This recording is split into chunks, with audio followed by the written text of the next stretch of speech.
देखिए सबसे पहले कुछ लोगों से पूछ लेते हैं कि सर्कुलर मोशन में पिछले क्लास का कितना याद करके रखे हैं। ठीक है, डिफिनीशन वगैरह थोड़ा सा। तो अमन राज हैं, अपना माइक ऑन करेंगे। अमन राज। Yes sir.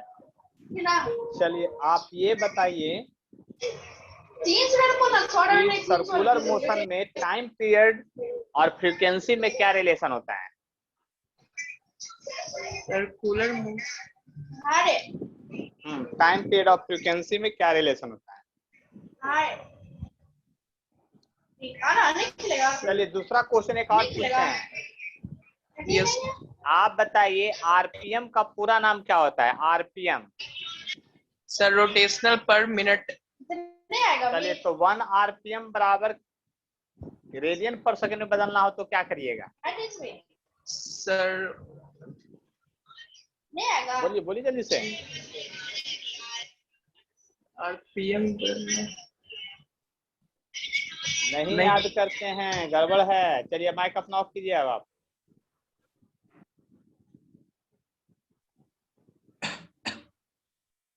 चलिए आरती कुमारी बोलेंगे। आरती कुमारी, चलिए आप बताइएगा लिनियर वेलोसिटी और एंगुलर वेलोसिटी का रिलेशन क्या है, यानी दोनों का फॉर्मूला क्या है? लीनियर वेलोसिटी यानी कि टेंजेंशियल वेलोसिटी का फॉर्मूला क्या आया था? Omega into R. बिल्कुल नहीं, सब मेरे साथ धोखा दे रहे हैं, सब हिसाब किताब नहीं बता रहा। तो आस्था वही कुमारी, होगा। अब अपना माइक ऑफ कीजिए, आस्था माइक ऑन करेंगे। हाँ बोलिए। चलिए आप बताइएगा लिनियर वेलोसिटी और एंगुलर वेलोसिटी के बीच में रिलेशन यानी फॉर्मूला क्या था? Theta equal to integration of omega D T. वो तो एंगल और ओमेगा में हुआ। हम लिनियर वेलोसिटी और एंगुलर वेलोसिटी के बीच का रिलेशन यानी टेंजेंशियल वेलोसिटी का फॉर्मूला डिराइव किए थे, उसमें क्या फॉर्मूला आया था? ये लीनियर वेलोसिटी इसका था ओमेगा इंटू आर, ये वाला क्या सर? हाँ ठीक है ठीक है ठीक है, V equal to are omega, omega cross R. ठीक है, चलिए आप अपना माइक ऑफ कीजिए, हम दूसरे से पूछते हैं। एकदम 100% रिकॉर्ड हो रहा है, आप देख लीजिएगा अपना आवाज को बाद में यूट्यूब पर। ठीक है, चलिए सांभवी। क्या तुमने सही किया तुमको? Sambhavi, yes sir. चलिए आप बताएंगे, आपका 3 फार्मूला आया था। थीटा इक्वल टू आया था एल क्रॉस आर, उसी तरह से वेलोसिटी बराबर भी फार्मूला आया था, वो बोलिए, और एक्सेलरेशन बराबर फार्मूला आया था, वो भी बोलिए। क्लास ही अटेंड नहीं किए थे सर, तो नहीं याद है। देखिए तो गड़बड़ न है, पर डे के हिसाब से वर्क करना रहता है। ठीक है, माइक अपना ऑफ कीजिए। चलिए अब इसके बाद किनसे पूछ लिया जाए? हाँ एक है नेहा, बहुत दिन से नहीं बताया। माइक ऑन कीजिए आप अपना। Yes sir. चलिए आप बताइए कि एंगुलर वेलोसिटी का अगर एंगुलर वेलोसिटी है दिया हुआ है 2 आरपीएम, कितना दिया हुआ है एंगुलर वेलोसिटी? 2 आरपीएम।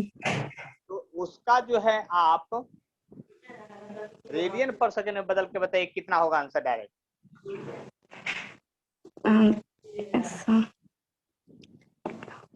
बोलिए बोलिए बोलिए जल्दी से।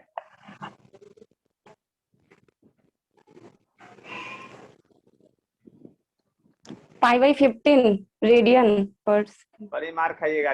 2π/60 होता है, 50 कहाँ से आ गया सर मिनट उसको मतलब में? 2 आरपीएम है ना सर, तो 2 × 2π/60 होगा, तो कैंसिल आउट करेंगे 4 टाइम्स तो क्या हो जाएगा 15, तो π/15। अच्छा अच्छा पूरा, सॉरी सॉरी, हाँ तब सही है आपका, तब सही है। चलिए तो अब और किनसे पूछ लें, एक आध गो से थोड़ा बहुत, है ना? आप लोग एससी वर्मा बुक लेके बैठे होंगे? Yes sir. Yes sir. चलिए, तो उसमें पहला, दूसरा, तीसरा क्वेश्चन एससी वर्मा का तुरंत बनाना है अभी फास्ट में एकदम।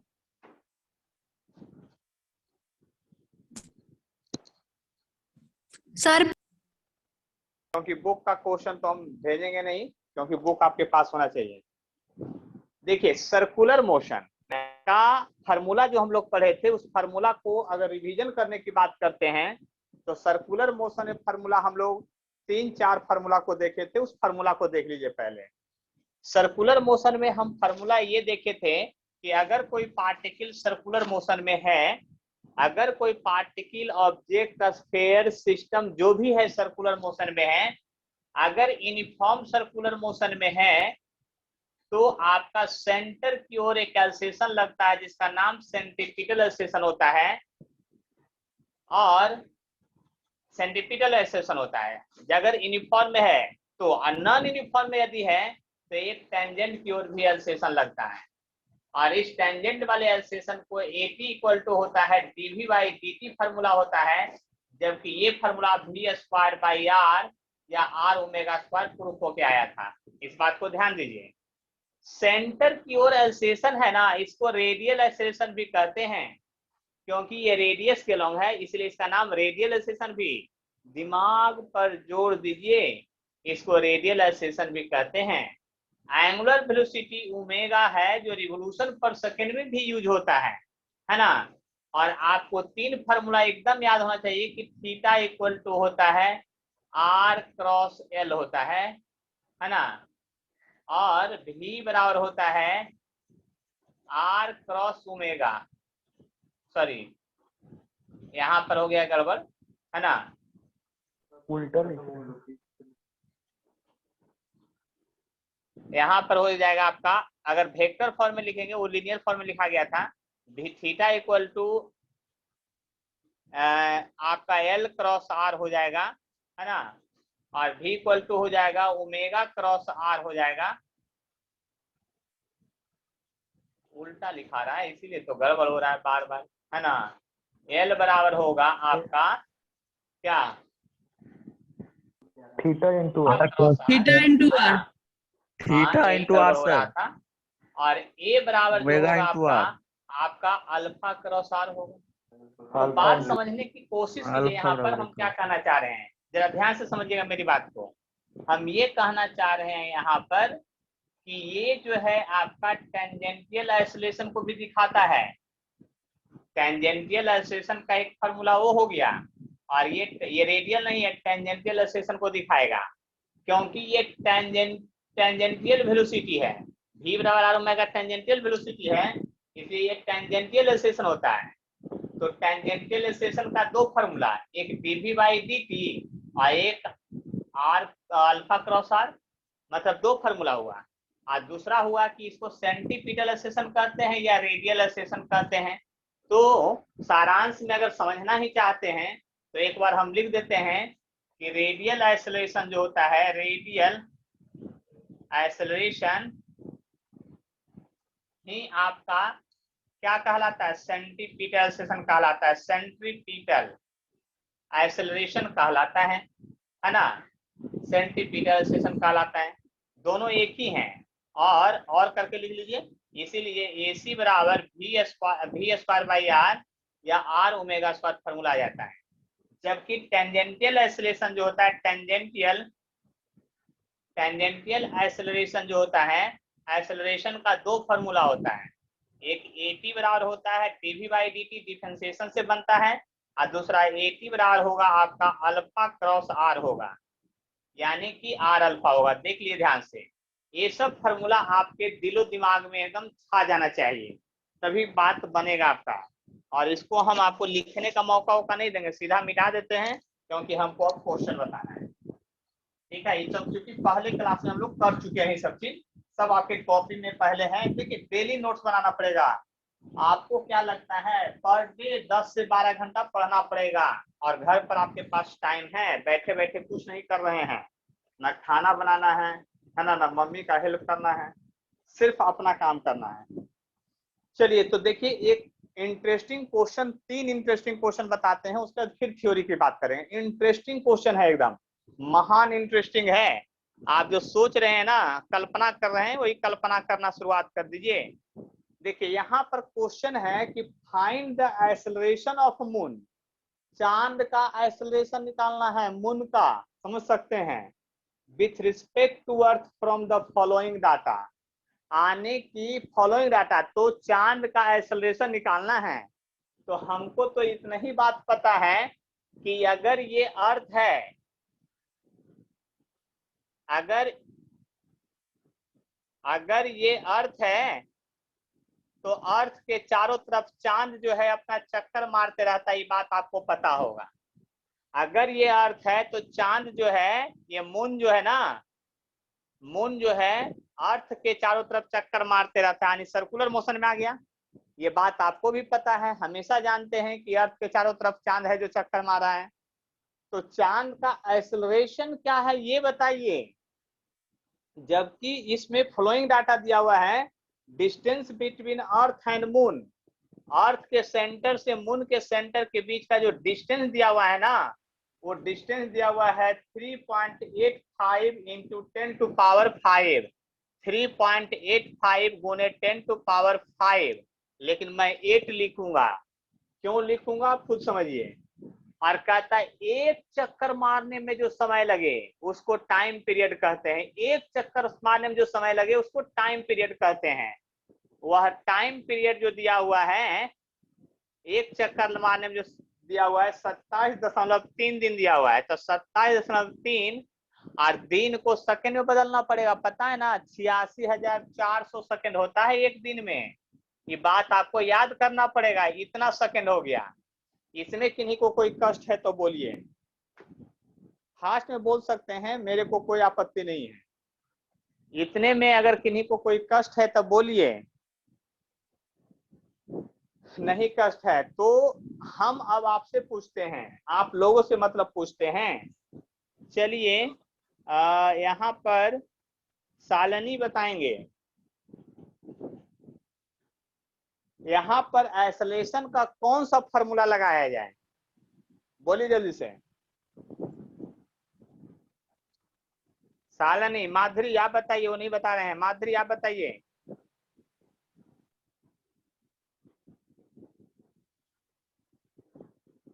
नहीं बता रहे हैं, चलिए तो आप आगे बताएंगे। Gaurav Kumar, are omega square.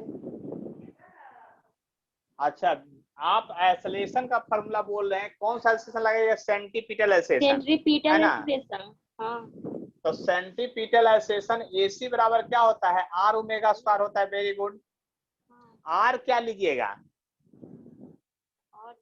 जो डिस्टेंस दिया हुआ है दोनों के बीच का, 3.85 क्या लीजिएगा जो डिस्टेंस दिया हुआ है दोनों के बीच का। और ओमेगा कितना लीजिएगा, ओमेगा तो नहीं पता है, एंगुलर वेलोसिटी देवे नहीं किया है क्वेश्चन में।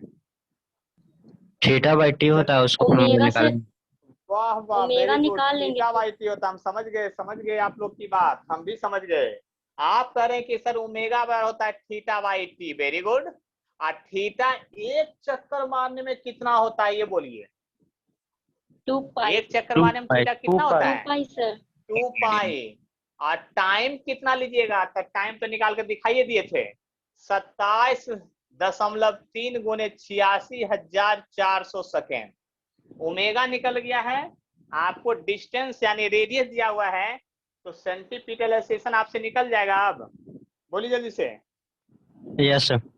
Yes sir. यस सर, तो गुना भाग अपने से कीजिए, मेरे भरोसे नहीं। अब आगे बढ़िए, बस हो गया, जल्दी से स्क्रीनशॉट लीजिए, नहीं तो हम आगे बढ़ जाएंगे फट से। 3.85 गुने 10 टू पावर 8 और ओमेगा का वैल्यू 2 पाई बटा 27.3 गुने 86,400 सेकेंड का होल स्क्वायर। देखिए गुना भाग करके बहुत लोग तो कभी भेजवे नहीं किए आज तक, लगता है जैसे उनके बदले हम ही गुना भाग करेंगे। जल्दी से स्क्रीनशॉट लीजिए। दूसरा क्वेश्चन पर अब आइए, गुना भाग करेंगे 100% आंसर आ जाएगा। तो बात समझ गए, चांद पृथ्वी का चक्कर मार रहा है और हमने चांद का एक्सेलरेशन निकाल के दिखला दिया। तो अब दूसरा क्वेश्चन है कि पृथ्वी अपने एक्सिस पर घूमती है, पता है ना। पृथ्वी का दो तरह का मोशन होता है, एक होता है रिवोल्यूशन वाला और एक होता है स्पिन वाला। और स्पिन वाला जो होता है, पृथ्वी का दो तरह का मोशन होता है ना, एक रिवोल्यूशन एक स्पिन का होता है। तो sir omega is equal to D theta by dt होता है ना। डी थीटा बाई dt भी होता है और थीटा बाई t भी होता है। डी थीटा बाई dt कब लेंगे, देखिए ध्यान से, अब कंफ्यूजन दूर। Omega equal to D theta by dt भी होता है और ओमेगा बराबर थीटा बाई t होता है। दोनों एक ही फार्मूला है, ये एवरेज का है, ये इंस्टेंटेनियस का है। अब कब फार्मूला कब लगाएंगे, चलिए जो पूछे जल्दी से बोलिए, कौन फार्मूला कब लगेगा, बोलिए जल्दी से। सर एक जब पर्टिकुलर इंस्टेंटेनियस का फार्मूला, हाँ, कब लगेगा, जब पर्टिकुलर टाइम इंटरवल दिया रहेगा। नहीं प्रियांशी, तेरा ध्यान से समझिए फिजिक्स की भाषा को। थीटा बराबर यदि दिया रहे 2t minus 3t square plus 4, जब ये टाइम के फंक्शन में एंगल दिया रहे तब ना डिफरेंशिएशन कीजिएगा। तब क्वेश्चन देखते ही पकड़ लेना है कि आपको करना क्या है, कौन फार्मूला लगाना है। आप लगता है कि फिजिक्स है ना पहले थोड़ा बहुत कम पढ़े हैं। देखिए ये सब बातें तो मैं बेसिक में ही सिखा देता हूँ, कब कैसे क्वेश्चन को पकड़ना है। जब जब कोई फंक्शन में दिया रहे और तब डिफरेंशिएशन वाला फार्मूला लगेगा, और नहीं तो फिर एवरेज वाला लगेगा। बस इतना याद रखिएगा। अब याद रहेगा कि भूल जाइएगा, बोलिए जल्दी से। याद रहेगा। हाँ बिल्कुल याद रहना चाहिए। जब जब फंक्शन में रहेगा तभी हम वो फार्मूला कुछ लगाएंगे, अन्यथा उस फार्मूला की बात भी नहीं करेंगे। क्वेश्चन में दिया रहता है, अगर क्वेश्चन में दे देता है कि थीटा का कुछ इक्वेशन टाइम के साथ, तो हम लगा देते हो क्वेश्चन फार्मूला में। देखिए अब की बार पृथ्वी जो है ना तो, हाँ बोलिए। जो पैरेलल क्वेश्चन बताया था सर, वो तो सर एंटीपिटल से भी तो बन सकता था ना सर। सेंट्रीपिटल तो लगाए नहीं हैं फार्मूला। नहीं एंटीपिटल से नहीं बन सकता। एंटीपिटल क्या होता है सर एंटीपिटल एक्सक्रेशन सर। सेंट्रीपिटल होता है, एंटीपिटल नहीं होता, सेंट्रीपिटल होता है। एंट्री वो कहाँ से आया है फार्मूला, वो तो हमने लिखाए हैं sir. AC equal to v square by r। Sir figure नहीं है। Oh v square by r, तो वेलोसिटी आपको मालूम है, चांद कितना वेलोसिटी से घूम रहा था। अच्छा उससे बन सकता था सर, नहीं ना। कैसे बनेगा, v का वैल्यू दिया रहेगा तब ना। अच्छा ठीक है सर। चलिए ना देखिए ना फिर से, देखिए यही तो सोचना है। पहला दिन क्रिकेट खेले हैं आप? हाँ सर खेले हैं। पहला दिन खेलने गए थे तो बैटो नहीं पकड़ने आ रहा था। प्रैक्टिस किसको कहते हैं, उसी को कहते हैं। अब ये थ्योरी जो पिछला क्लास में पढ़ा दिया उससे कुछ ना होने वाला है फिजिक्स में। ये न्यूमेरिकल जब 10, 20, 50 बनाइएगा ना, तब दिमाग का दरवाजा जो खुलेगा कि आखिर कैसे वर्क करता है। इसी को कहते हैं प्रैक्टिस। तब ना कहते हैं बार बार कि जितने लोग हैं अभी बार साथ साथ मत लिखिए, अभी क्या कीजिए, समझिए, सुनिए, और दूसरा बार जैसे ही वीडियो अपलोड करते हैं उसको वीडियो को चालू करके मोबाइल में छोड़ दीजिए और फिर आप उसके अनुसार आप फिर से एक बार कॉपी बनाइए, तब आपको मजा आएगा। सही करते हैं। हाँ एकदम मजा आ जाएगा तब। देखिए 2 बार।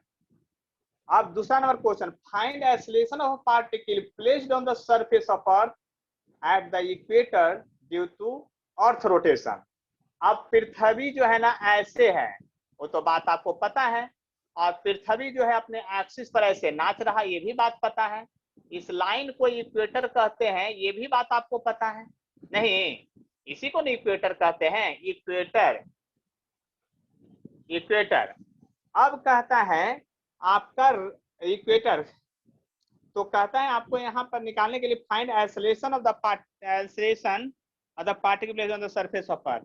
आप बताइए, आप लोग बताइए कि इंडिया जो है ना इस इक्वेटर के लाइन से किधर है, ऊपर है, नीचे है, आए है, दाएं है, किधर है? जैसे मैं बता देता हूँ, इसको ईस्ट कहते हैं, इसको वेस्ट कहते हैं, इसको नॉर्थ, इसको साउथ। कहाँ पर है इंडिया? ऊपर में नहीं, अब डायरेक्शन के साथ बोलिए। नॉर्थ की तरफ, ईस्ट साइड इक्वेटर के पास में है सर। ईस्ट के साथ इक्वेटर के पास नहीं, ईस्ट के तरफ, नॉर्थ के तरफ थोड़ा सा, मतलब कि इंडिया लगभग इक्वेटर से जस्ट ऊपर है। नॉर्दर्न हेमिस्फेयर में, यहाँ पर मान लीजिए कि इंडिया लगभग जो है ना इक्वेटर पर है। अरे इक्वेटर का लाइन कहाँ से, श्रीलंका से और आपका इंडिया के बीच से समुद्र से गुजरा है।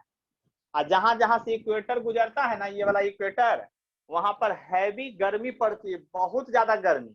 और वहां का लोग जो होता है ना इतना काला होता है ना कि शाइनिंग करता है। तो दक्षिण भारत के लोग को देखते हैं कितना ज्यादा बलिष्ठ होता है, काला। और वही साउथ अफ्रीका से होते गुजरा है, और श्रीलंका ला भी वैसे ही है। तो समझ लीजिए कि जहां से इक्वेटर पार गया, तो मान लेते हैं कि इंडिया भी इक्वेटर पर है यहाँ पर, और आप बैठे हुए हैं रूम में, तो आप भी इक्वेटर पर हैं। आप बताइए आप पर कोई अल्सरेशन है? अभी हम ऐसे रूम में खड़ा है तो हमको कोई अल्सरेशन अनुभव हो रहा है? बोलिए, सोचिए, क्या आपको कोई एक्सेलरेशन अनुभव हो रहा है? बोलिए जरा ध्यान से। No sir. नहीं हो रहा है, लेकिन आप पर एक्सेलरेशन लग रहा है। आप पर एक्सेलरेशन लग रहा है, बस बात को समझ लीजिए। भले अनुभव नहीं हो रहा है, यही तो समझना है फिजिक्स में। आप पर पूरी तरह से एक्सेलरेशन लग रहा है। जानते हैं आप पर जो फोर्स लग रहा है यहाँ पर, ये पृथ्वी जो है अपने ग्रेविटेशनल फोर्स के कारण आपको सेंटर की ओर खींच रही है। और एक बात बताइए, ध्यान से समझिए, हम एगो एक्सपेरिमेंट करके दिखाते हैं। मान लिया कि ये स्फीयर है, अगर ये स्फीयर तेजी से नाचने लगे, आप क्या कीजिए ना, एगो बड़ा सा कॉस्को गेंद को भिंगा के नचा दिए कस के, तो उस पर पानी जो है बाहर की ओर फेंकाने लगेगा। तो पानी बाहर की ओर क्यों फेंका रहा है? क्योंकि सर्कुलर मोशन का इफेक्ट है, रोटेशनल मोशन का इफेक्ट है, जो भी कह दीजिए। तो इसका मतलब आप अगर यहाँ पर खड़े हैं, पृथ्वी अगर तेजी से नाच रही है, तो आप पर एगो फोर्स बाहर की ओर लग रहा है ना। और जो फोर्स लग रहा है तो एक्सेलरेशन भी होगा। तो यहाँ भी सेंटीपिटल एक्सेलरेशन आपको लग रहा है हमेशा। यानी कि ग्रेविटेशन पढ़ाएंगे बहुत जल्दी, अब जल्दी से निकलेंगे। Circular motion, work of energy, collision centre of mass, rotation, उसका आपको ग्रेविटेशन एंट्री मारेंगे इधर से ही। इसी समय सारा ये सब बैच चलेगा, टाइम फटाफट। तो अब बताइए कि जब आपको फोर्स वो बाहर लग रहा है दोनों, तब ना बैलेंस है रुके हुए, यानी कि आप पर एक सेंट्रीफ्यूगल फोर्स लग रहा है, अभी बताएंगे, और आप पर एक ग्रेविटेशनल फोर्स mg लग रहा है। दोनों मिलकर बैलेंस की हो, इसलिए आपको अनुभव नहीं हो रहा है। लेकिन आप पर तो एक्सेलरेशन बाहर की ओर लग रहा है। अगर पृथ्वी खींचना, अपना ग्रेविटेशनल फोर्स खींचना बंद कर देने के बाद, तो आप बाहर की ओर इतना स्पीड से फेंकाइएगा, इतना स्पीड से कि आप सोच भी नहीं सकते। जितना स्पीड से फेंकाइएगा उतना स्पीड से आपका कोई एरोप्लेन नहीं चलता है। बस सोच लीजिए, कोई रॉकेट नहीं जाता है, कोई मिसाइल नहीं जाता है, उतना स्पीड से फेंकाइएगा। एस्केप स्पीड, एस्केप स्पीड से फेंकाइएगा, समझ रहे हैं? 11.2 किलोमीटर पर सेकंड से बाहर फेंकाइएगा। सोचिए कितना तेज फेंकाइएगा। तो जब पृथ्वी घूम रहा है तो आपको यहाँ भी एक्सेलरेशन लग रहा है, और यहाँ भी जो एक्सेलरेशन लग रहा है उसको सेंटीपिटल एक्सेलरेशन ही कहेंगे। यानी कि man present on earth always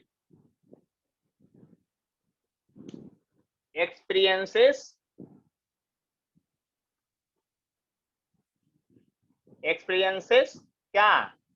centripetal acceleration, centripetal acceleration. हम मैन इसलिए जोड़ दिए कि आपको ज्यादा समझ में रहेगा। आने की मैन क्या, कोई भी ऑब्जेक्ट रहे अर्थ पर कहीं भी प्रेजेंट रहे, उसका सेंटीपिटल एक्सेलरेशन लगेगा। हाँ, पोल पर 0 हो जाएगा। क्यों? क्योंकि r का वैल्यू 0 होगा। क्योंकि सेंटीपिटल एक्सेलरेशन में आप जानते हैं कि AC बराबर r ओमेगा स्क्वायर होता है और v स्क्वायर बाई r होता है। अभी वो पूछ रहे सर ये वाला फार्मूला क्यों नहीं लगाए? ये वाला फार्मूला आपको पता रहेगा वेलोसिटी तब ना लगाइएगा। वेलोसिटी है कहाँ? ये वेलोसिटी। लेकिन कहिए सर ये वेलोसिटी पता है आपको? तो जी पता है, ये वेलोसिटी का बात है तो पता है कि पृथ्वी बताइए एक चक्कर अपने एक्सिस पर, रिवोल्यूशन वाला नहीं, स्पिन वाला, कितना देर में मारता है? बोलिए जल्दी इसको। 24 आवर में। सब लोग जानते हैं, अभी बुक में पढ़े, अभी क्वेश्चन ही दिया हुआ था। 24 घंटा में एक चक्कर मारता है। तो एक चक्कर जब ये घूम गया ऐसे धीरे धीरे पृथ्वी अपने एक्सिस पर, तो एक चक्कर में कितना एंगल? 2 पाई, और लग गया 24 घंटा। तो 24 घंटा बराबर 86,400 सेकेंड। ये एकदम रटा रटा होना चाहिए वाला डाटा। 1 डे में 86,000, मतलब ये वाला डाटा आपको याद होना चाहिए कि 1 डे, ये सब कभी भूल नहीं सकते हैं आप कभी भी, नेवर। 1 डे बराबर होता है 86,400 सेकेंड। ये भूल जाइएगा तो फिर क्वेश्चन कैसे बनाइएगा, है ना। तब ओमेगा निकाल दिए ना। अब बताइए भी हमको कोई निकालने के लिए कहे कैसे निकालेंगे, तो पहले ओमेगा निकालना पड़ेगा तब भी निकलेगा। क्यों? अब भी बराबर आर ओमेगा। आर क्या लीजिएगा, तो सेंटर ऑफ अर्थ से आपका सेंटर ऑफ अर्थ से सरफेस की दूरी यानी रेडियस, तो रेडियस लीजिएगा। और रेडियस ऑफ अर्थ मालूम है 6400 किलोमीटर। ये सब डायरेक्ट डाटा याद होना चाहिए आपको, 6400 किलोमीटर। तो आर का जो वैल्यू है वो 6400 किलोमीटर होता है, ये बात याद कर लीजिए। तो हम तो 6.4 गुने 10⁶ मीटर लिखेंगे, क्योंकि जब तक एस आई यूनिट नहीं तब तक क्वेश्चन नहीं। और सेंटीमीटर एक्सेलेरेशन निकालने के लिए तब तो आपको पता है आर ओमेगा स्क्वायर लिखेंगे 6.4 इंटू 10⁶। और ओमेगा के बदले क्या लिखेगा आप ही बताइए, 2 पाई बाई 86,400 का स्क्वायर कर लीजिएगा। अब बताइए किन्हीं को कोई कष्ट है तो बोलिए जल्दी से। अगर कोई कष्ट है तो जितना फास्ट में आप हमको बतला सकते हैं हम आपकी बात समझने के लिए तैयार हैं, नहीं तो स्क्रीनशॉट लीजिए। हम जो है जस्ट अभी 3 नंबर क्वेश्चन बतलाने वाले हैं।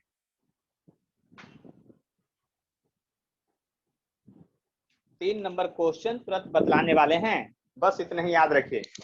अगर छूट भी जाए स्क्रीनशॉट लेने में तो डरना नहीं है, क्योंकि सब फिर से आपको दोबारा वीडियो मिल जाएगा।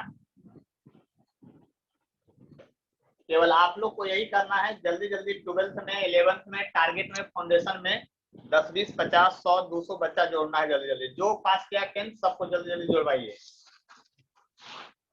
क्योंकि सिलेबस भी तेजी से पढ़ाया जाएगा।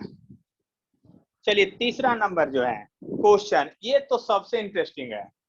ये क्वेश्चन जो है सबसे इंटरेस्टिंग इसलिए है कि इस क्वेश्चन में सब कुछ समझ में आ जाएगा। जितना पिछले क्लास तक थ्योरी पढ़ाए थे सबका रिवीजन करवा देगा। और जो अभी बोल लेते सर वो वाला क्यों नहीं लगाएंगे, तो वो वाला भी लगाएंगे। अब particle move in a circle of radius 1 centimetre at a speed of v। देखिए एक पार्टिकल है जो एक सर्किल में घूम रहा है ऐसे, एक पार्टिकल जो है एक सर्किल में घूम रहा है ऐसे, और इसका टेंजेंटियल वेलोसिटी का वैल्यू दिया हुआ है 2t दिया हुआ है। इसका टेंजेंटियल वेलोसिटी का वैल्यू क्या दिया हुआ है, 2t दिया हुआ है। जबकि इसकी रेडियस जो है ना 1 सेंटीमीटर दिया हुआ है। कितना दिया है, 1 सेंटीमीटर दिया हुआ है, ऐसा क्वेश्चन में लिखा हुआ है। कहता है find radial acceleration at t बराबर 1 सेकेंड। ये नंबर में कहता है t बराबर 1 सेकेंड पर रेडियल एक्सेलेरेशन निकालिए। तो रेडियल एक्सेलेरेशन किसको कहते हैं पता है ना, AC बराबर v स्क्वायर बाई r या r omega square. Radial acceleration किसको कहते हैं पता है ना, कि रेडियस के अलोंग वाला एक्सेलेरेशन, यानी रेडियस के अलोंग वाला एक्सेलेरेशन यानी दिस एक्सेलेरेशन को रेडियल कहते हैं। तब t इक्वल टू 1 सेकेंड पर कर रहा है और वेलोसिटी का इक्वेशन दिया था। तो रेडियल एक्सेलेरेशन जो होता है,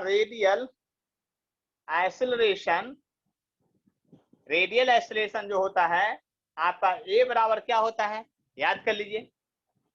a बराबर क्या होगा, v स्क्वायर बाई r होगा या r ओमेगा स्क्वायर होगा। v स्क्वायर बाई r होगा या r ओमेगा स्क्वायर होगा।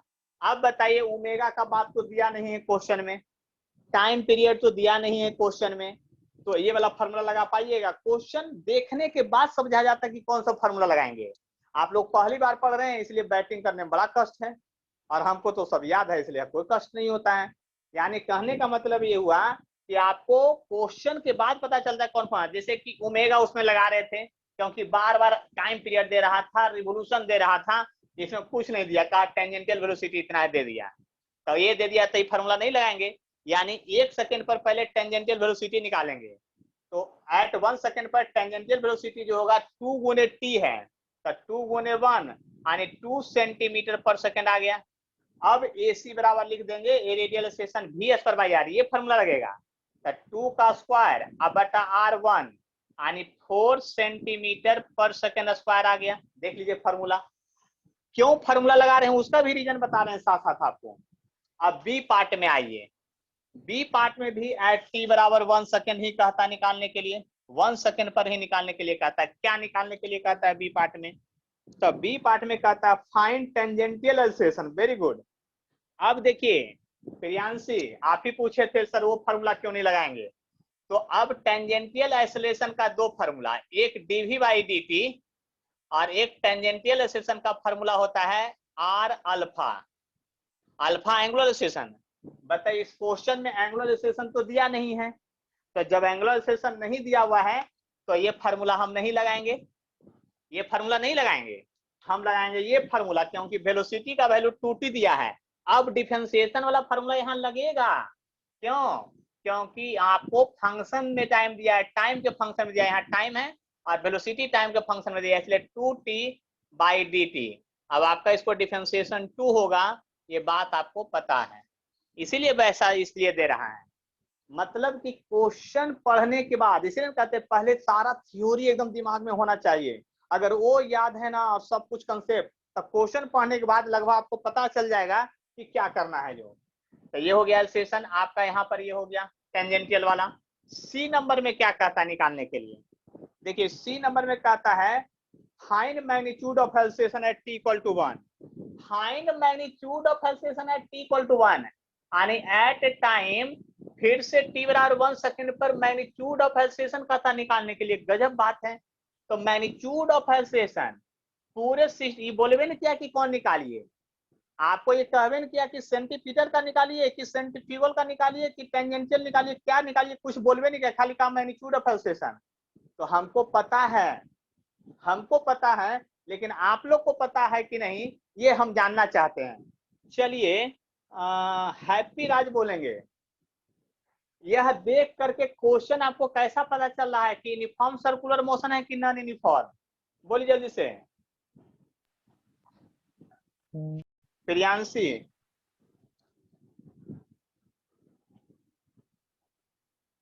Priyanshi yes sir. आप बताइए कि आपको कैसा लग रहा है? Non uniform. वेरी गुड, समझ में आ गया आप लोग को लगता है। तो नॉन यूनिफॉर्म में कितना एक्सेलरेशन होता है? 2 सेंट्रीपिटल और टेंजेंशियल। हाँ, तो एक सेंटीपिटल भी होगा, एक टेंजेंटियल भी होगा, ये बात पता चल गया। तो रिजल्टेंट क्या होगा? इधर होगा ये। तो रिजल्टेंट का फॉर्मूला तेगो लिखेबे किए थे कि आपका AC का स्क्वायर और AT का स्क्वायर होता है। अब देखिए ध्यान से, जब AC का स्क्वायर था, एक आया था 4, देखिए यहाँ एक आया है 2, यहाँ देखिए, तो √4 का स्क्वायर और +2 का स्क्वायर, तो 16 4 20 यानी 2√5, यही ना, सेंटीमीटर पर सेकंड स्क्वायर। देखिए एक बात समझ लीजिए, आप लोग कोई जो अपोज नहीं किए सर, इसमें तो आप आंसर जो है SI यूनिट में ले नहीं गए, सबको CGS में बनाते चले गए, क्योंकि हमको पहले से याद था कि ऐसे और पीछे आंसर दिए हुए हैं क्या CGS में दिए हुए हैं, है ना। लेकिन SI यूनिट में भी बना सकते हैं, कॉम्पिटिटिव एग्जाम में अब आपको SI यूनिट में ही सारा बना रहता है, हम यहीं पर SI यूनिट में बदल देते हैं। लेकिन हमको पता था कि आंसर CGS में दिया हुआ है, यानी सेंटीमीटर में दिया है, इसलिए हम भी चेंज नहीं किए, क्योंकि हमको पहले से पता था ये बात। ठीक है, कोई परेशानी है तो बोलिए अब आगे, और स्क्रीनशॉट लेना है तो लीजिए, नहीं तो फिर अब थ्योरी पढ़ाएंगे। अब क्या पढ़ाएंगे? थ्योरी, जल्दी से। चलिए, तो थ्योरी में जो है अब आगे पीछे का जो है कंसेप्ट जो हम लोग क्वेश्चन किए हैं उससे ये पता चल गया कि circular motion uniform, non uniform, uniform में एक तरह का एक्सेलरेशन, सेंटीपिटल सिर्फ, नॉन यूनिफॉर्म में 2, नॉन यूनिफॉर्म में जब भी रहेगा तो टेंजेंशियल वेलोसिटी वेरिएबल होगा, यानी उसका इक्वेशन दिया रहेगा, वो डिफरेंशिएशन से क्वेश्चन बनेगा। क्या चीज से बनेगा? डिफरेंशिएशन से बनेगा, यानी कि डिफरेंशिएट करना पड़ेगा। आज अब बताते हैं, देखिए अच्छा चीज सिखाते हैं। अच्छा चीज क्या सिखाते हैं भाई? तो सबसे पहले बचपन में जो लोग स्कूल गए हैं बस से, छोटा टेम्पो से, गाड़ी से, 4 व्हीलर से, तो अपने बचपन को याद कीजिए। जैसे ही आप सर्कुलर जा रहे हैं, सीधा टर्निंग लिए ऐसे, तो आपको एक तरफ फेंका जाते थे, याद कीजिए। जैसे टर्निंग लेता था तो फेंका जाते थे, और आप लोग मस्ती करने के लिए क्या करते थे पता है ना? एक दूसरे पर और जानबूझ के गिर जाते थे, मतलब तेजी में घुमाया तो आप बाहर की ओर फेंकाने लगते थे। यानी कि अगर आप जो है तेजी में आपको घुमाया, आप ऐसे जाए, सर्कुलर मोशन का पार्ट हम बना रहे हैं ऐसे, अगर यहाँ पर ऐसे जाके गोलंबर पर ये ऐसे घुमा दिया गाड़ी, तो आप बाहर की ओर फेंकाने लगते थे, और 3-4 को बैठा लेते थे, सब जानबूझ के एक दूसरे पर चढ़ जाते थे और मजा आता था। तो ऐसा इफेक्ट क्यों होता है बार बार कि जब हम घुमाते हैं गाड़ी तो सर्कुलर मोशन में बाहर की ओर, अगर गाड़ी इधर से घुमाइएगा तो आप इधर बाहर की ओर फेंकाइएगा, जिधर जहां पर भी आप रहिए आप बाहर की ओर फेंकाइएगा। क्यों? तो यहाँ एक सीडो फोर्स डेवलप होता है। सूडो मतलब झूठा और फोर्स मतलब बल, यानी काल्पनिक यानी झूठा बल डेवलप होता है। और ये फोर्स डेवलप कब होता है तो उसका डिस्कशन तो न्यूटन लॉ में कर चुके हैं। तो उसका मतलब ये होता है जब कोई सिस्टम एक्सेलरेटेड मोशन में हो और उस पर रखा हुआ ऑब्जेक्ट पर सीडो फोर्स लगेगा। सिंपल भाषा में बता रहे हैं, यानी गाड़ी जो आ गया सर्कुलर मोशन में तो उसमें एक एक्सेलरेशन आ गया सेंटीपिटल। तो गाड़ी जब आ गया आपका एक्सेलरेशन में सर्कुलर मोशन में तो उस पर एक सेंटीपिटल एक्सेलरेशन अंदर की ओर लगा और आप उस पर बैठे हुए हैं तो सेंट्रीफ्यूगल फोर्स क्या लगता है, जिधर सिस्टम का एक्सेलरेशन होता है उसका बाहर की ओर। यानी कि आप अगर यहाँ पर चल रहे हैं गाड़ी में, यानी सर्कुलर मोशन में सोच लीजिए ना, ज्यादा दिमाग मत लगाइए।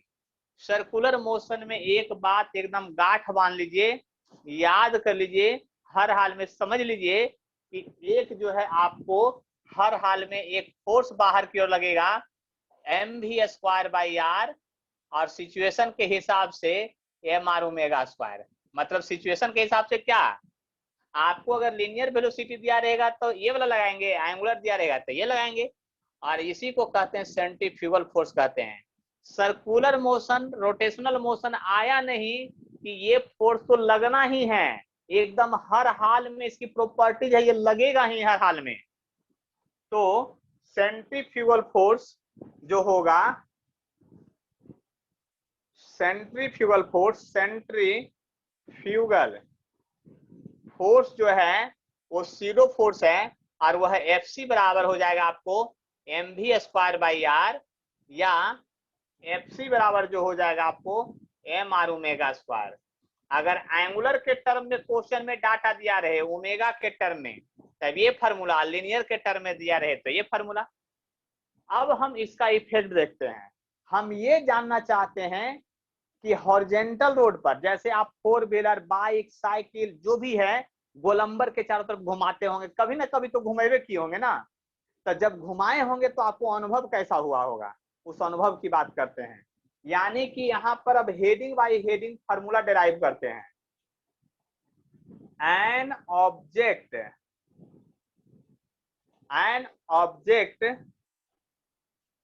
Perform circular motion on horizontal surface. एक ऑब्जेक्ट जो है हॉरिजॉन्टल मोशन हॉरिजॉन्टल सरफेस पर सर्कुलर मोशन परफॉर्म कर रहा है, यानी सर्कुलर मोशन में घूम रहा है। तो फ्री में थोड़ी घूमेगा, देखिए सर्कुलर मोशन में घुमाते हैं ऐसे, ये जो है सर्कुलर मोशन में इसका पाथ है ऐसे, मतलब गोलंबर चारों तरफ बना दे रहे हैं, देख लीजिए ध्यान से, अच्छा सा गोलंबर बना दिए हैं। अब ये सर्कुलर मोशन में ऐसे घूम रहा है, तो सबसे पहले वो फोर्स लगेगा क्या, mv²/r या mr⍵², जो भी लगे। अब देखिए गौर से समझिएगा, पहले एफबीडी समझिए आप। मान लीजिए कि मेरा हाथ ये सर्कुलर मोशन में है, अभी हाथ सॉरी हॉरिजॉन्टल प्लेन है, आई पेन जो है सर्कुलर मोशन में ऐसे घूम रहा था ऐसे तेजी से। जब घूम रहा था ना तो यहाँ पर जब आया तो स्टडी करने लगे, यहाँ पर जब आया तो क्या करने लगे, स्टडी करने लगे। जब स्टडी करने लगे यहाँ पर आया तो इस सर्कुलर मोशन में घूमते घूमते जब यहाँ पर आया तो स्टडी करने लगे। तो देखिए इसका सेंटर का सर्किल इधर हुआ, तो एक फोर्स सेंटर से बाहर ऐसे लगा, यानी ये जो फोर्स लगा सेंटर से बाहर वो mv²/r लगा। नॉर्मल तो हवा में चला गया ऊपर, mg जमीन के नीचे धंस गया। तो इधर जो है ना आपका, इधर जो है आपका, इधर टेंजेंटियल वेलोसिटी है, और इस पर हवा में जो है ना नॉर्मल फोर्स है, और बोर्ड के अंदर जो धंस गया वो mg है। तो एक बात बता लीजिए कि इधर वेलोसिटी है टेंजेंटियल वेलोसिटी है। अब हवा में आ गया क्या, अब हवा में आ गया नॉर्मल फोर्स। तो हवा में नॉर्मल फोर्स कैसे खींचे हम, बोर्ड पर 2D में खींच ही नहीं सकते हैं, तो या इसका दो तरीका है, या तो आप नॉर्मल इधर खींच दीजिए और इसको दिखावे मत कीजिए और mg को नीचे खींच दीजिए, और नहीं तो दूसरा कंडीशन ये है कि ये दिखा दीजिए यहाँ पर कि यहाँ पर एगो नॉर्मल फोर्स लग रहा है, उसको डॉट से दिखा दीजिए, और mg फोर्स लग रहा है उसको क्रॉस से। क्रॉस मतलब हुआ कि वहां पर जमीन के अंदर, और डॉट का मतलब हुआ जमीन कर ऊपर, ये साइन है। नहीं याद रहेगा तो साइन भी हम लिख देते हैं। इसका मतलब हुआ अप ऑन रोड, और क्रॉस का मतलब होगा इनटू या डाउन ऑन रोड। रोड पर क्या होगा, डाउन या अप जो भी कहिए, मतलब अंदर या बाहर जो भी कहिए आप उसको, ये हो गया। अब बताइए, ध्यान से सुनिए मेरी बात को अच्छी तरह से। नॉर्मल और mg एक दूसरे को बैलेंस कर लेगा, ये बात आपको समझ में आ गया है। देखिए नॉर्मल ऊपर की ओर है, mg नीचे की ओर बैलेंस हो गया। लेकिन ये जो आपके तरफ दिख रहा है सेंट्रीफ्यूगल फोर्स, ये ब्लैक पेन से जो दिखा रहे हैं सेंट्रीफ्यूगल फोर्स mv²/r, उसको तो कोई बैलेंस कर ही नहीं रहा है, तो सर्कुलर मोशन कैसे होगा? आप खुद सोचिए, बैलेंस नहीं करेगा तो ये ऑब्जेक्ट को बाहर फेंका जाएगा उधर की ओर। इधर कोई फोर्स, तो इसको अपोज में कोई ना कोई वो फोर्स रहना चाहिए, और जब तक अपोज में कोई ना कोई फोर्स आएगा नहीं तब तक सर्कुलर मोशन होगा नहीं। ये बात भी समझ लीजिए अच्छी तरह से। Pseudo force. तो दिलखुश कुमार, आप माइक ऑन किए थे, उसका सजा भुगतने के लिए तैयार रहिए। माइक फिर से ऑन कीजिए। कर लिए? बताइए नॉर्मल को mg बैलेंस कर देगा, mv²/r को कौन बैलेंस करेगा? नहीं बैलेंस करेगा तो रोड से बाहर फेंका जाएगा, ये बात एकदम कंफर्म है। सूडो फोर्स लगेगा ना सर? सूडो फोर्स तो mv²/r ही है, खुद ही है वो। कोई बता सकते हैं माइक ऑन करके? Centripetal force. नहीं, अभी तक सब लोग गलत बोले हैं।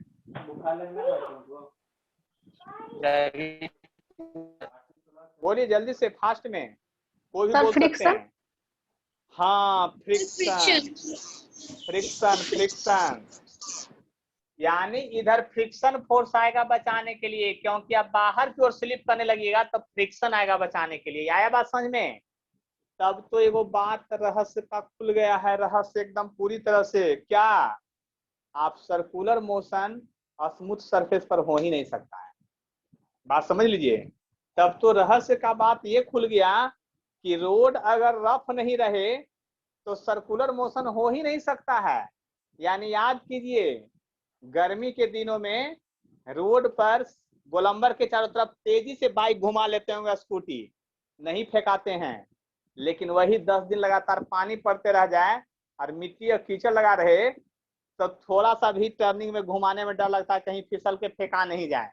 क्यों? क्योंकि रोड हो गया है चिकना। तो याद कीजिए, आपको रोड कैसा चाहिए, चिकना या रफ? बोलिए। रफ रोड चाहिए ना? तो अब मत बोलिए कि रोड बड़ा खराब है, चिकना रोड चाहिए। ज्यादा चिकना नहीं चाहिए, टाइल्स लगा हुआ रोड नहीं चाहिए। टाइल्स लगा हुआ रोड पर जानते हैं आपका स्पीड क्या होगा? हम जितना तेज दौड़ेंगे उससे कम में आप बाइक चलाइएगा स्पीड, और 4 व्हीलर। ज्यादा स्पीड कीजिएगा तो चक्का वहीं नाचते रह जाएगा तेजी से, गाड़ी आगे बढ़वे नहीं करेगा। रफ रोड चाहिए, यानी कि याद कीजिए, तब तो एक बात समझ लीजिए, आपका गाड़ी के ताकत पर ही डिपेंड नहीं करेगा आपका स्पीड, रोड के बनावट कंस्ट्रक्शन पर भी डिपेंड करेगा आपका स्पीड, कि कितना स्पीड होना चाहिए, है ना, वो भी डिटरमाइन करेगा। यहाँ कौन बचाने आएगा? फ्रिक्शन। तो हम लोग हर बार की बात स्टडी जब करेंगे तो सबसे पहले तो यही लिखेंगे, फोर्स परपेंडिकुलर ऑन मोशन। क्या लिखेंगे? Force perpendicular on motion. Force perpendicular on motion. तो फिर से क्यों? क्योंकि फ्रिक्शन वाला बात है ना, तो नॉर्मल बराबर mg आएगा और फ्रिक्शन बराबर μn होता है, इसलिए μmg तो आएगा करेगा। अब आप लोग खुद बताइए, अपने आप को 2 महीना रिवाइंड कीजिए पीछे, सोचिए न्यूटन्स लॉ सिखाने में हमको 2 महीना लगता है एफबीडी बनवाने में, कि ऐसे एफबीडी बनता है, ये बनता है। आप अपने को रिकॉल कीजिए 3 महीना पहले, आप सोचिए कि 3 महीना पहले आप क्या जानते थे। आपको ये नहीं समझ में आता था कि mg कैसे लगेगा, फोर्स किधर जाएगा, कौन किधर जाएगा, और उसके लिए हम कितना परेशान हुए थे। एक एक टाइप को पढ़ाए हैं 3-3 क्लास, और उसके बाद आप लोग को समझाए हैं। इसलिए समझाए थे कि आपको पता था, हमको पता था कि बिना न्यूटन्स लॉ का आगे कोई चैप्टर नहीं चलता है। देखिए, न्यूटन्स लॉ के बिना फ्रिक्शन नहीं, या फ्रिक्शन के बिना सर्कुलर मोशन नहीं, और न्यूटन्स लॉ यहाँ भी है। यानी इसीलिए न्यूटन्स लॉ अगर जिसको नहीं आया, उसको दुनिया का फिजिक्स में चैप्टर समझ में नहीं आने वाला है। अब आएगा तो यहाँ पर म्यू एम जी आ गया फ्रिक्शन।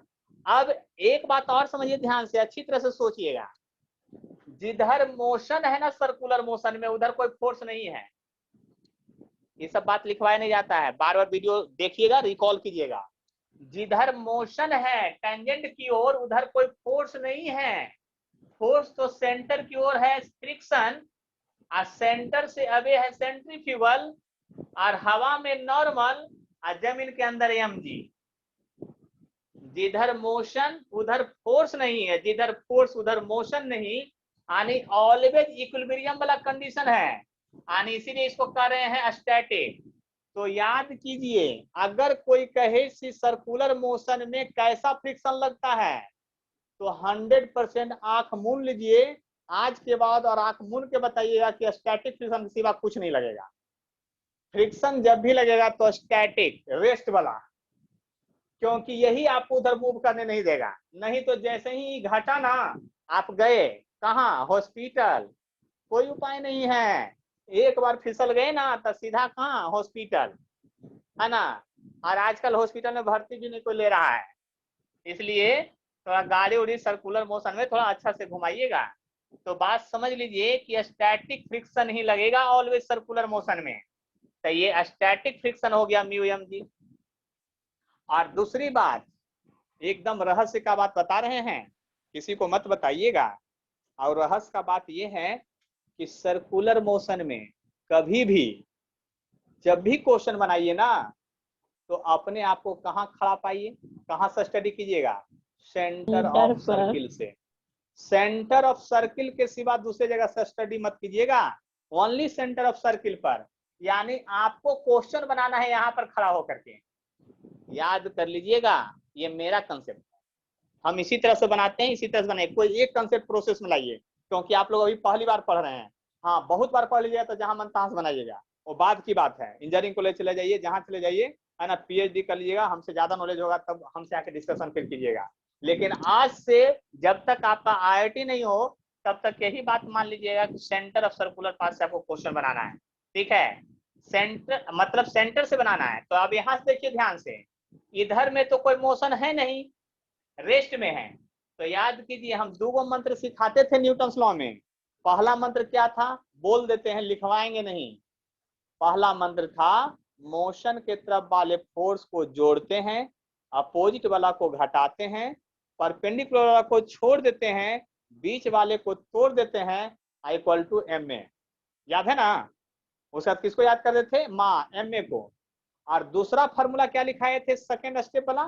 तो सेकेंड स्टेप का फॉर्मूला ये लिखाए थे कि जब कोई ऑब्जेक्ट रेस्ट में रहे, क्या चीज में रहे, रेस्ट में रहे या यूनिफॉर्म मोशन में रहे, तब आगे बराबर पीछे और ऊपर बराबर नीचे। बात याद रह गया, क्या क्या बोले, जो आगे बराबर पीछे और ऊपर बराबर नीचे। ये सब फार्मूला हम आपको सिखाए हैं कहाँ, आपको सर आती आपका न्यूटन्स लॉ में सिखाए हैं, वो सब रिवीजन कर लीजिए अच्छे से।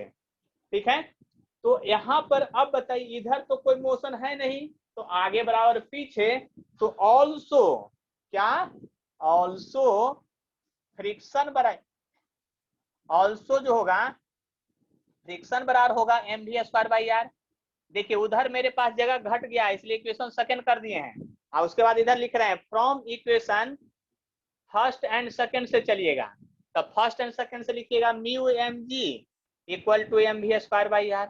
देख लिए ध्यान से, तो m से m तो कट गया ना, m से m कट गया, तो म्यू बराबर हो गया आपका v²/rg।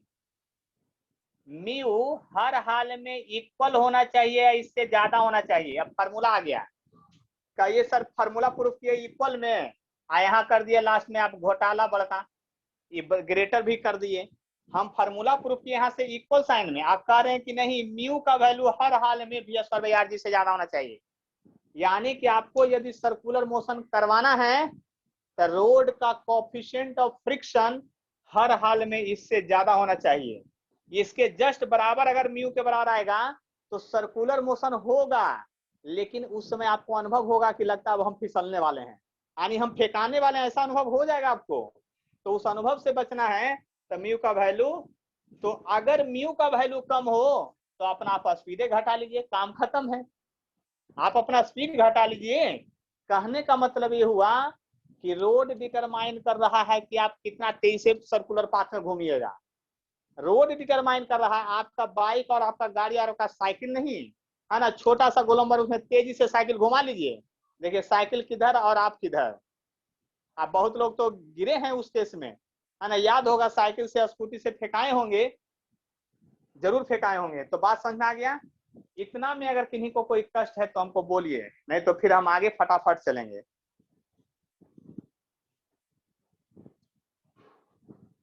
कोई doubt? Mu mu is equal to V square R G greater भी हो सकता है ना?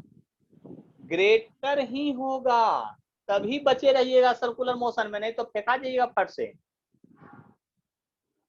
ग्रेटर ही होगा। म्यू को ग्रेटर कर दिए हैं। म्यू ही ग्रेटर होगा, वो ज्यादा हो जाएगा तो आप फेंका जाइएगा फट से। बचाने कौन आया? फ्रिक्शन। यही वैल्यू कम जाएगा और वो वैल्यू ज्यादा हो जाएगा तो आप फेंका जाइएगा। ये वैल्यू ज्यादा होना चाहिए,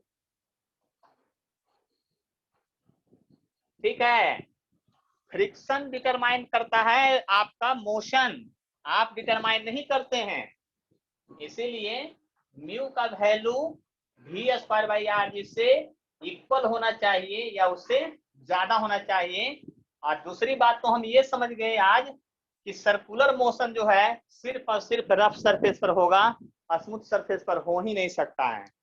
अब अगला, पंखा पर ऊपर जो आप बैठे होंगे, ऊपर एगो पंखा चल रहा होगा, पंखा पर क्या कीजिए ना, एगो पेन रख दीजिए या एक आगो छोटा बहुत ऑब्जेक्ट कोई, धीरे से पंखा 1 पर चालू कीजिए। 5 पर मत कीजिए, नहीं तो फट से फेंका जाएगा। 1 पर चालू कर दिए तो देखिएगा धीरे धीरे पंखा घूमना शुरुआत करेगा, ऑब्जेक्ट उस पर पड़ा हुआ रहेगा। आफ्टर सर्टेन स्पीड वो जरूर बाहर फेंका जाएगा, आफ्टर सर्टेन स्पीड वो जरूर बाहर फेंका जाएगा। इस बात को ध्यान से समझिए। तो क्यों फेंका जाएगा उसका रीजन समझते हैं आप। तो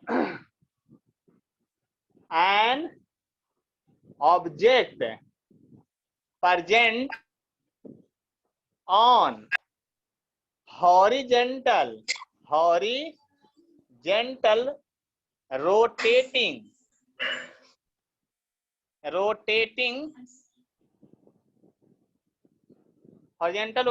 मुस्कान कुमारी अपना माइक ऑफ कीजिए।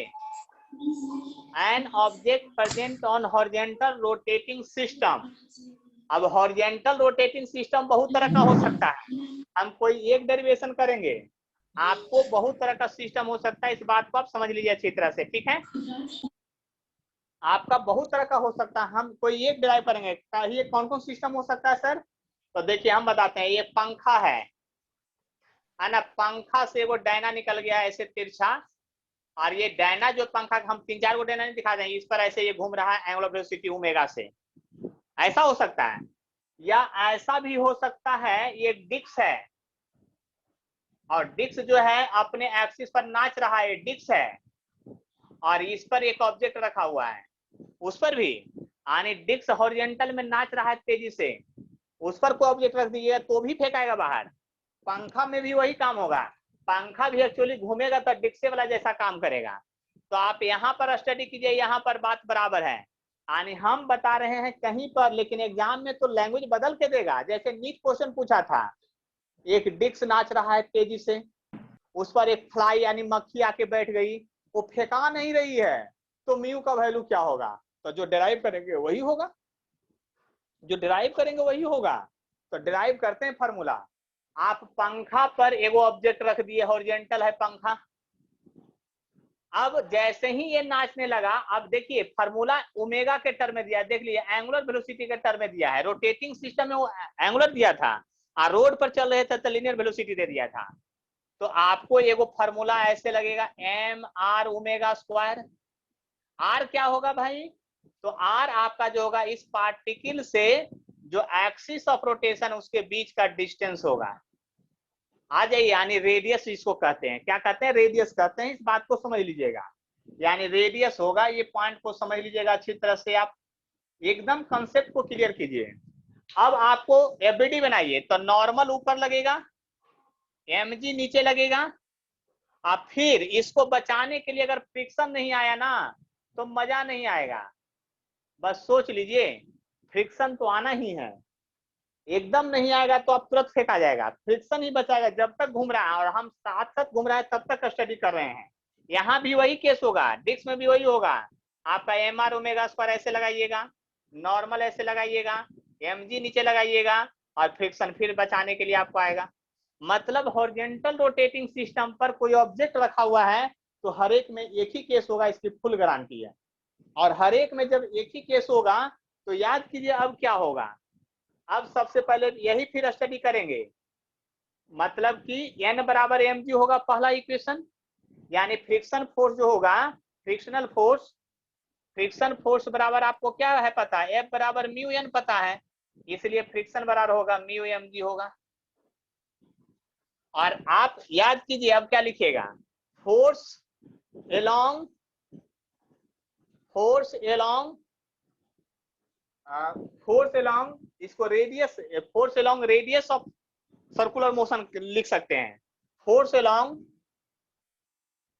Centre of circular motion, centre of circular motion ये भी लिख सकते हैं, जो लिखना है लिखिए।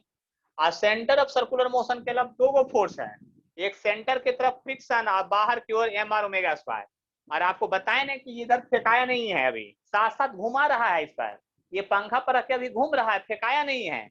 जब फेंकाया नहीं है तो क्या कीजिएगा आप ही बताइए।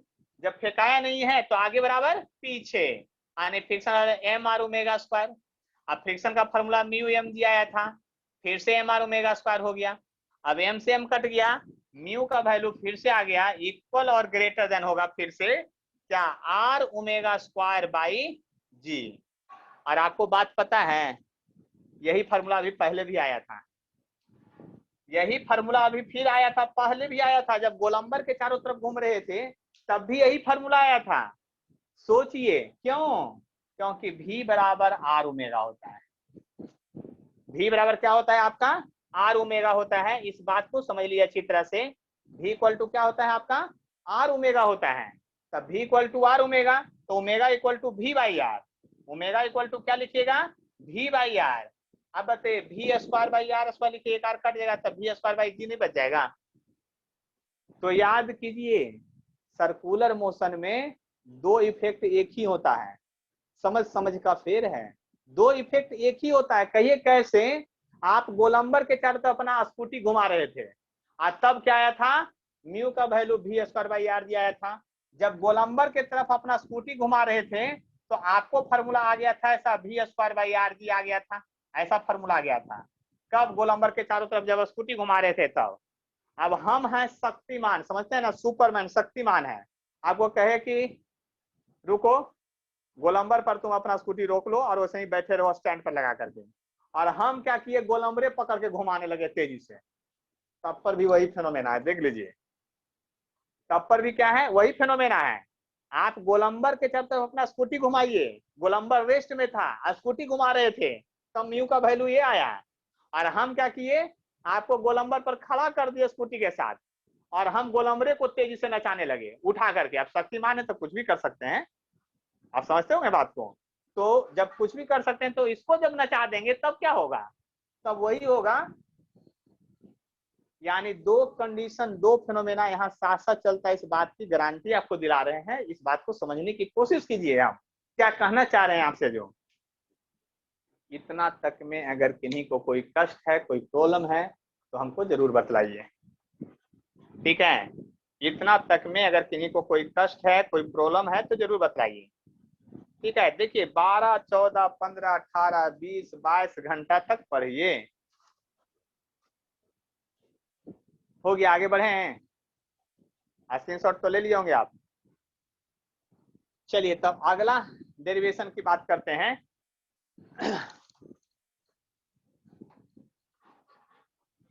एकदम इंटरेस्टिंग फिनोमेना है, बात को समझिए।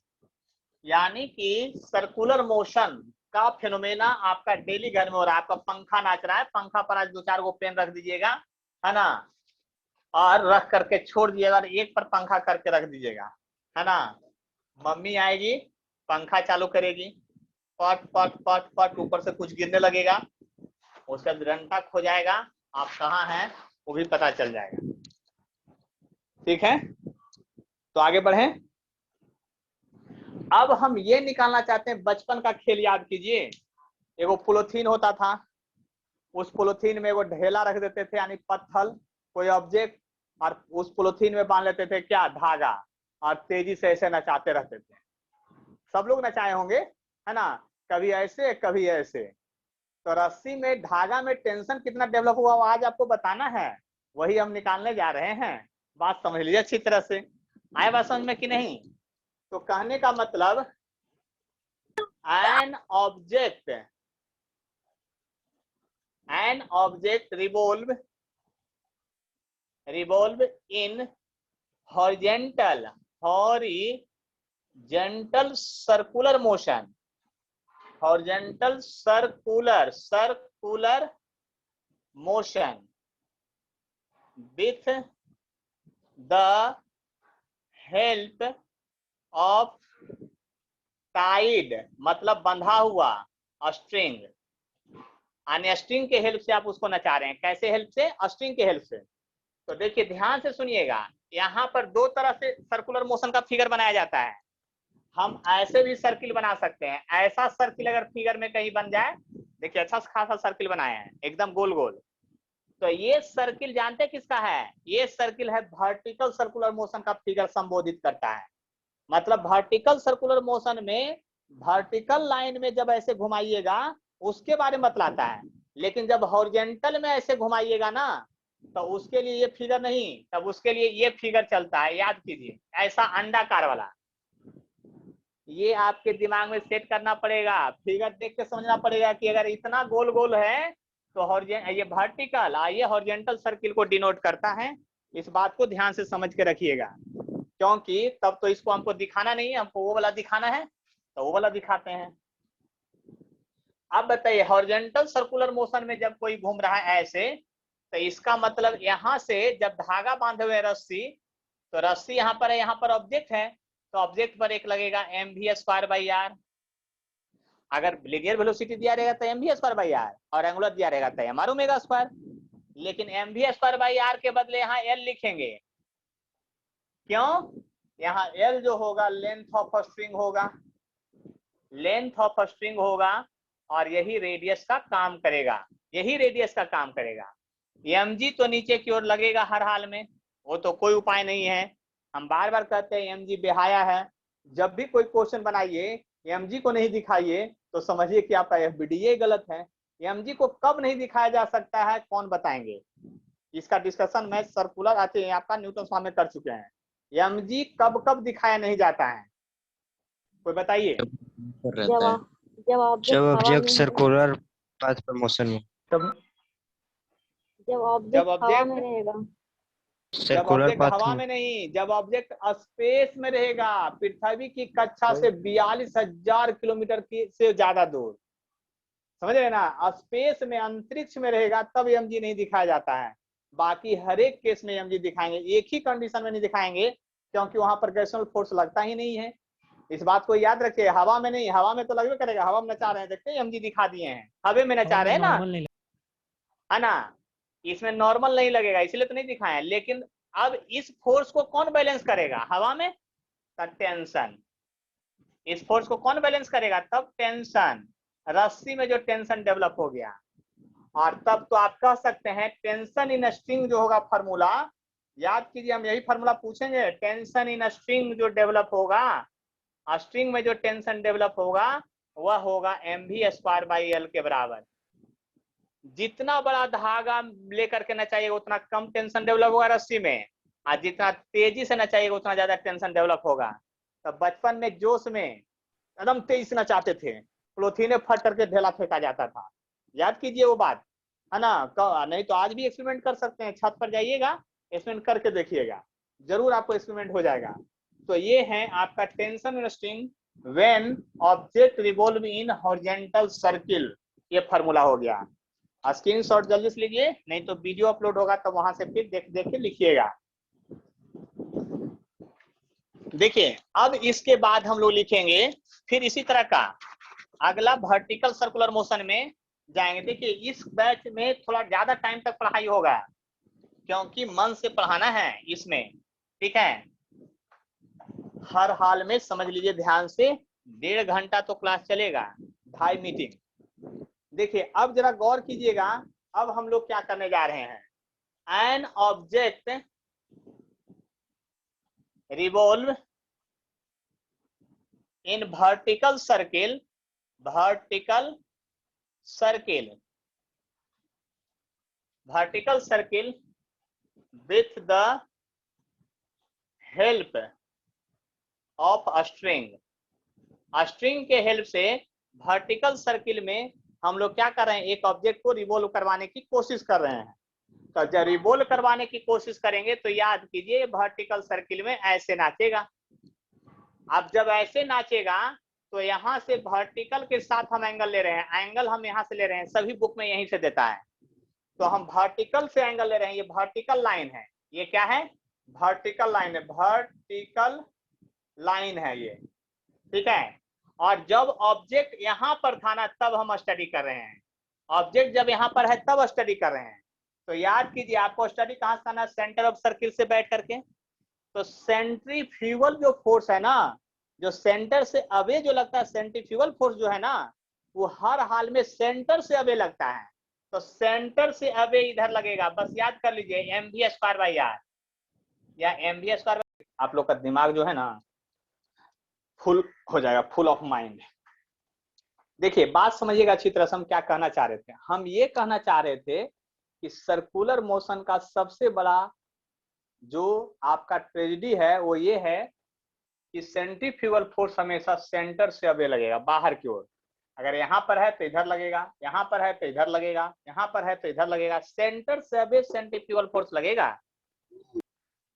तो अब दूसरा फोर्स mg तो लगेगा, वो तो बेहाया है। mg हमेशा वर्टिकली डाउनवर्ड लगता है, न्यूटन लॉ में सिखा चुके हैं, इसीलिए तो इतना देर तक सिखाते थे, हमेशा डाउनवर्ड लगेगा।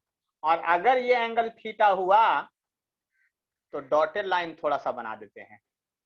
अब यह लाइन पैरेलल हो गया तो ये एंगल भी थीटा होगा, लेकिन यहाँ थीटा हम नहीं लिखेंगे, हम थीटा लिखेंगे यहाँ पर थीटा लिखेंगे, इस बात को याद कर लीजिए।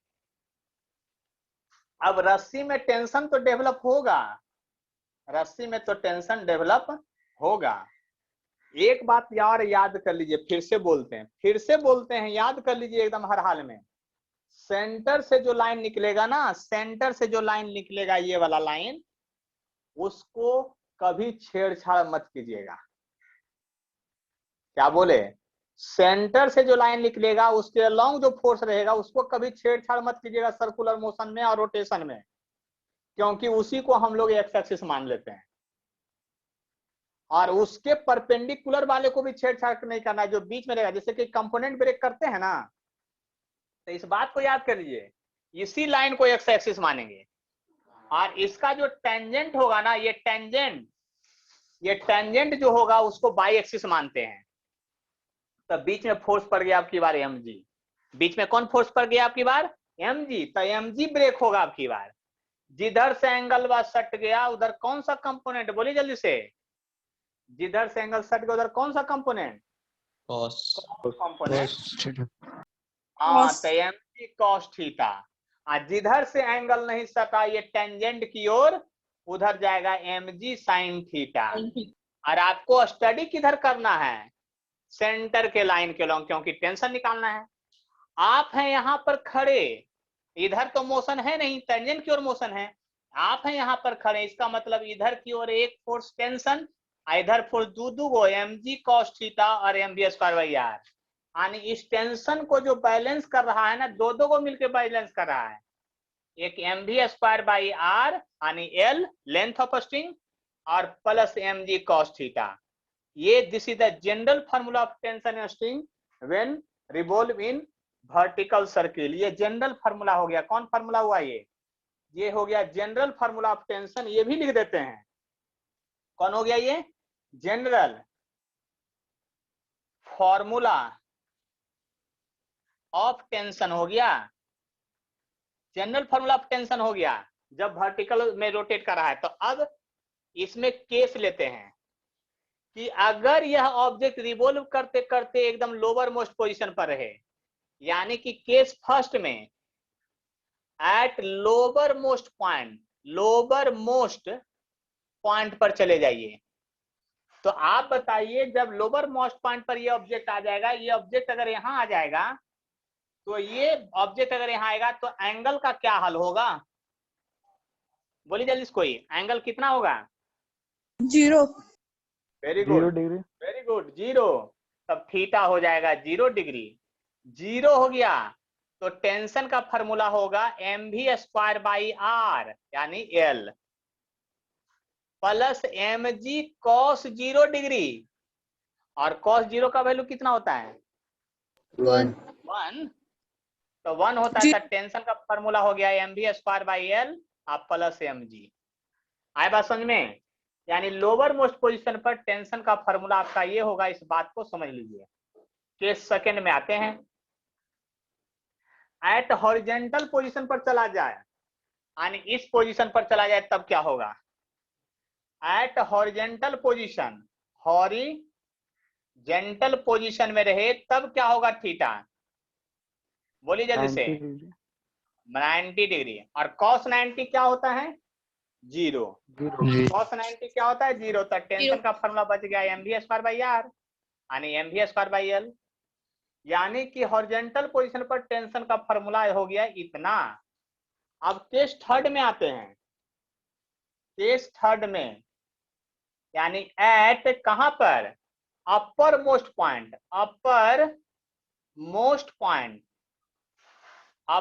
पॉइंट पर थीटा कितना होगा? ये आप लोग बताइए। 180 डिग्री। 180 डिग्री आ गया। तो 180 आ गया तो cos 180 का वैल्यू क्या होता है? -1। टेंशन का फॉर्मूला क्या होगा? mv²L -mg हो जाएगा ना? ये फार्मूला याद होना चाहिए। अगले क्लास में फिर शुरुआत में सब लोग से पूछेंगे, आप परेशान करेंगे कि सर्कुलर मोशन में ये बताइए, जब वर्टिकल सर्कुलर मोशन में किसी को नचा रहे हैं तो अपर मोस्ट में टेंशन का फॉर्मूला क्या होगा? तो mv²L -mg। लोअर मोस्ट में क्या होगा? तो mv² प्लस mg। बताइए कि आप हॉरिजेंटल सर्कुलर मोशन में हैं तो रोड कैसा होना चाहिए? रफ की स्मूथ? तो रफ होना चाहिए।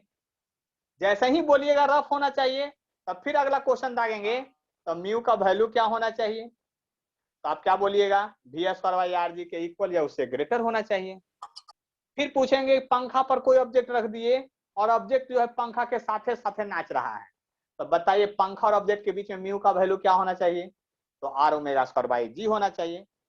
वीडियो को बार बार देखिए, है ना, बार बार समझिए और आपको एकदम रियल क्लास का अनुभव कीजिए। आप भी सोचिए, हम भी मेहनत करेंगे, आप भी मेहनत कीजिए, तब जाके आपका रिजल्ट होगा। हम बार बार कर रहे हैं कि वीडियो को 2-3 बार देखिए, जो भी कीजिए, क्वेश्चन बनाइए, जो बताते हैं उसको बार बार देखिए, है ना, तब जाके आपका होगा। और हम बार बार कहते हैं कि आपको क्या करना है, लाइव बैच अगर नहीं करें तो वीडियो डाउनलोड करके देखिएगा। और डाउनलोड बहुत कम होता है। जैसे ही देखिए अभी रिकॉर्ड किए हैं ना, तो जानते हैं 3-4-5 GB होगा पूरा। जो अभी इतना देर क्लास लिए 3-4-5 GB नेट, 3-4-5 GB आपका होगा क्या, आपका मतलब लेंथ ऑफ वीडियो हो जाएगा। इसको कंप्रेस करेंगे तो मेरे में दिखाएगा फिर 1 GB से थोड़ा सा कम, है ना। और जैसे ही यूट्यूब पर डालते हैं तो 200, 250, 150 MB में चला जाता है। तो आपको नेट तो 150 MB का लगेगा ना, डाउनलोड कीजिएगा तो 4 GB का थोड़ी लगेगा। वो तो हमको लगता है अपलोड करने में उतना, कंप्रेस करके डालते हैं। ऐसा नहीं कि वही, इसीलिए थोड़ा सा पिक्चर उसमें गड़बड़ रहता होगा, लेकिन हमें नहीं लगता है कि पढ़ाई आराम से हो जाता है, गड़बड़ नहीं रहता है। इसलिए बात को समझिए। और अब लगभग 3:30 हो भी गया होगा, है ना। अब क्लास को यहीं पर एंड करते हैं, अगले क्लास में फिर इसके आगे चलेंगे। अभी सर्कुलर मोशन बहुत पढ़ना है ना। यानी न्यूटन्स लॉ ऑफ फ्रिक्शन को रिवीजन करते रहिए, तब सर्कुलर मोशन में एकदम मजा आ जाएगा। उसको बार बार रिवीजन कीजिए, जितना बार रिवीजन कीजिए उतना मजा आएगा। और उसके बाद फिर वर्क ऑफ एनर्जी में तो तीनों मिला करके धमाल होगा, है ना। तो अब मिलते हैं परसों। ये क्लास 3 ही दिन चलता है, अब परसों चलेगा, ठीक है। तो तब तक के लिए क्या सर हाँ बोलिए, कुछ पूछना है? स्क्रीन शॉट ले लीजिए, फिर से ऐसे वीडियो में ही देख लीजिएगा, ले लीजिए जल्दी से। हाँ कोई कुछ पूछ रहे थे, बोलिए मुस्कान। सर ये वाला वीडियो कब तक, रात तक अपलोड हो जाएगा वो यूट्यूब पे? रात के पहले हो जाएगा, टेंशन मत लीजिए। ठीक है सर। अब बैठ के यही कामें करेंगे अभी तुरंत। बस हमारे साथ लगे रहिए, भविष्य और भाग्य दोनों बदल देंगे, है ना। छोड़ के मत भागिए। और 11th में जल्दी जल्दी से आप लोग एडमिशन करवाइए, सब पकड़ पकड़ के 2-4-10 लोगों को। अभी 12वीं 13 बच्चा हुआ है। 11 12 जो भी दोस्त भाई कहीं से भी देखिए, ऑनलाइन क्लास हम ऑलवेज अब चलाएंगे, ऑफलाइन खुल जाएगा तो भी, इस बात का एकदम पूरा प्रॉमिस करते हैं। और इसी तरह से चलाएंगे ऑनलाइन में हमेशा। मतलब उसका टाइम हो सकता है बदल दें कि रात में 8 से कर दें, कि किसी का टाइम नहीं टकराए, लेकिन ऑनलाइन अगर कोई दिल्ली से भी पढ़ रहा है, वो बाहर से भी ज्वाइन के लिए रहते हैं मुंबई की तरफ से, वो भी पढ़ रहे हैं, तो उनको भी कोई दिक्कत नहीं, कहीं से कोई ज्वाइन किए हुए रहे, उसको पढ़ना है बस। पूरा सिलेबस समाप्त करेंगे, इसकी फुल गारंटी है। इसी तरह से मतलब कि गड़बड़ी नहीं होगा, ठीक है। अगर कोई दूर से भी है, एक बोकारो से भी पढ़ते हैं कोई है ना, और भी है वेस्ट बंगाल से भी कोई ज्वाइन रहते हैं, तो कहने का मतलब है कि आप लोग जो है कहीं से भी ज्वाइन कर सकते हैं, पढ़ सकते हैं। ऑनलाइन चलते रहेगा, ऑफलाइन खुलेगा उसके बाद वो ऑनलाइन चलेगा, ठीक है। तो अब छुट्टी, अगले क्लास में फिर मिलते हैं।